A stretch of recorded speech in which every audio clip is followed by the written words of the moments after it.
Yo, so this is DIY for Life. It's your boy Jay, and I want to talk to you about being a diabetic and trying to live a keto lifestyle. Now remember, just for conversation thought, I am not a diabetic, but someone very close to me is. This is my mother. She's going on 63 years old. She's been a diabetic for the last 40 years or so. She's been in and out of the hospital on several occasions from everything that diabetes affects, from your eyesight to your heart to your chest, the thyroid. There's a long list of stuff that diabetes get in there and destroy. So I read about keto. I tried keto. That's another video. But I kind of put my mom on keto because she seen me. She's like, "Are you looking a lot slimmer? And are you eating whatever?" You know how moms are. So I introduced her to keto and just gave her something simple. These are a list of foods that you can eat on keto. My mom kind of needs assistance now because she had a couple strokes. Another reason, diabetes is a killer. You know what I mean? She had a couple strokes, so she has issues remembering things sometimes, and issues discerning what makes sense and what doesn't make sense. And if you leave it by itself long enough, a lot of stuff that doesn't make sense to come to the forefront. So I got somebody that's there helping her full time, and I gave her a list of these are the foods that my mom should be able to eat and be okay. You won't worry about her insulin level fluctuating so drastically, where it causes a spike in her blood vessels and can lead to more blurry vision. Because that's one of the big things when she went to the eye doctor was she would eat something sugary like we all do sometimes, and her insulin level will spike. So it'll go for like a 100, 120, whatever, like 260. So she ate a whole bunch of food that spikes her insulin level that she's not supposed to be in a diabetic. So when the insulin level spikes like that, those tiny blood vessels behind your eyes can't take it and they bust. And when they bust, blood fills up behind your eyes. The optical illusion in your eyes, blood fills up behind there. And when blood fills up behind there, your vision becomes cloudy to the point where you can see, but now everything's just shadowy figures. You can't make out any type of numbers or letters or what have you. So to try to stop this process, I take my mom to an ophthalmologist. I believe I mispronounced that word, but it's an eye doctor, and he injects a medication in her eyeball to stop the blood vessels behind her eyes from growing. If the blood vessels don't grow, she has a better chance of learning to control her sugar and insulin level spikes, and those vessels won't bust and become more cloudier, become cloudy, and she lose more vision. So the doctor's solution is to stop the blood vessels from growing.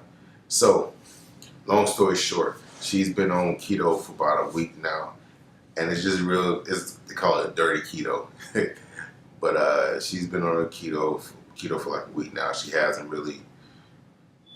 doesn't count on macros or anything like that. I just gave her a list of stuff to eat and a list of things not to eat that I know, being her son, that she will sneak, like Pepsis, sodas. She's the soda. She's not really a juice person, but she's a soda person. Like, she loves Pepsi, she loves Coke, whatever the case may be. And doctors back then are, well, yeah, you can have a Diet Coke a day.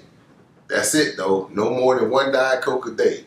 And then all of a sudden that becomes the rule of law for my mom because this random doctor told her that it was okay to have a Diet Coke a day.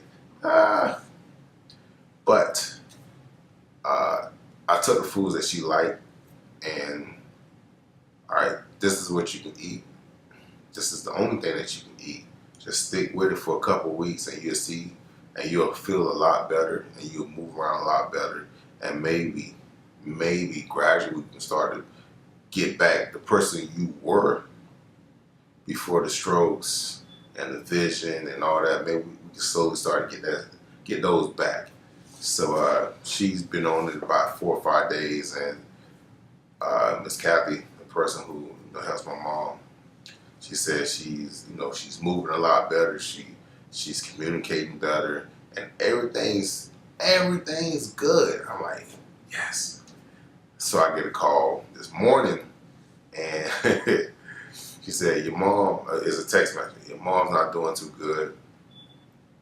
She's staggering a little bit, and the whole story with my mom." Usually I get these phone calls, and then it leads something else and something else. Then it winds up with an ambulance, going to the emergency room, a 3-day stay, and etc.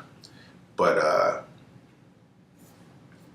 in this particular situation, because I have been doing so much research on keto and ketosis, I was preparing myself and my mom and Miss Kathy for, listen, it's going to be like 3 or 4 days where you're going to have something like the keto flu, where you feel lightheaded, you feel weak, you feel like lifeless, and all you need is something to pick you up. And I was telling them that's the keto flu, and the beat that is, the drink, like get your electrolytes, get your salt, your Himalayan salt, put salt in your water, put salt in your food, something to battle that effect.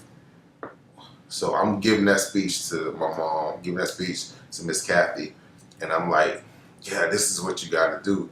And at this point, my mom's voice is a little shaken, almost a little, just you can't understand it. And she was telling me her sugar was 85. She said it like 3 times. So I'm like, well, that's not a bad number. She said, I said 35. I'm like, well, why is your sugar 35? What did you have to eat? Oh, I ate the bacon and eggs and cheese. Well, when did you have that? Because it's like 11 o'clock. Oh, I had it like an hour ago. Well, your sugar shouldn't be 35, right? So Miss Kathy gets on the phone and said that she, gave my mom her insulin shot it was 18 centimeters on like a 22 gauge.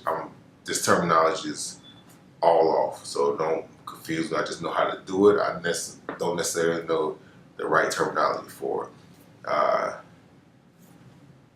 She gave her 18 either millimeters of insulin, and when she gave it was 18 millimeters of insulin that dropped her sugar level. And old black folks call it sugar, you know what I mean? So it dropped her sugar level to 235 from 189 or 175, which it was this morning or something like that. So that being said, if you're doing keto and you're a diabetic, right, and you're eating your foods that you're supposed to eat, you have to dial down on your insulin intake, because your insulin intake can force you into ketosis the wrong way. And that's an issue that we do not want to have. So I know this is quick. I know this is off the subject. I may need to make a new channel for this, but it's a diabetic adjustment. Ideal is a diabetic adjustment, and this is something that is a great importance to me because my mom has been a diabetic for over the last 40 years, and making sure she see 80 or 90 is kind of been a goal of mine. So if you're doing a keto diet and you're a diabetic, you have to lighten up on your insulin, because you have to remember that the insulin that you inject or the pills that you take to control your sugar level, right, is drastically affected by the amount of sugar that you take the amount of carbs that you eat and that you put in your body. If you're not eating the carbs, or you're not ingesting the sugars from sodas or whatever, your control of your insulin, your sugar level increases. So you control what you put in your body, you control where your insulin level functions at. Now, if you put high sugary, high carb intake foods into your body break those foods down and uses it for energy, and the waste goes to your blood and other parts. That's when your insulin level, your sugar level rises, right? Because it's using food that it has no need for to create energy that it doesn't need. And I mean, my math may be a little off on that one, but you get the picture. So, control what you put in your body, control your sugar level.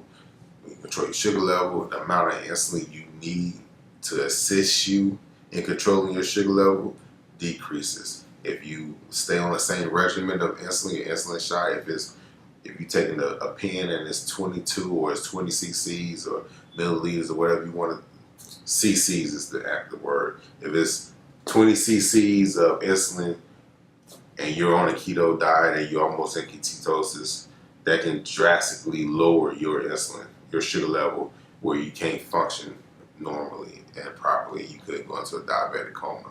So, not a doctor, just stayed at a Holiday Inn. I've been doing this with my mom for the last 5 or 6 years strong, because I realized that she couldn't handle it anymore. So my knowledge is sound, and I'm just trying to pass that word on. So this is DIY for Life with your boy Jay, and this metamorphosis of a plea for diabetes and ketosis.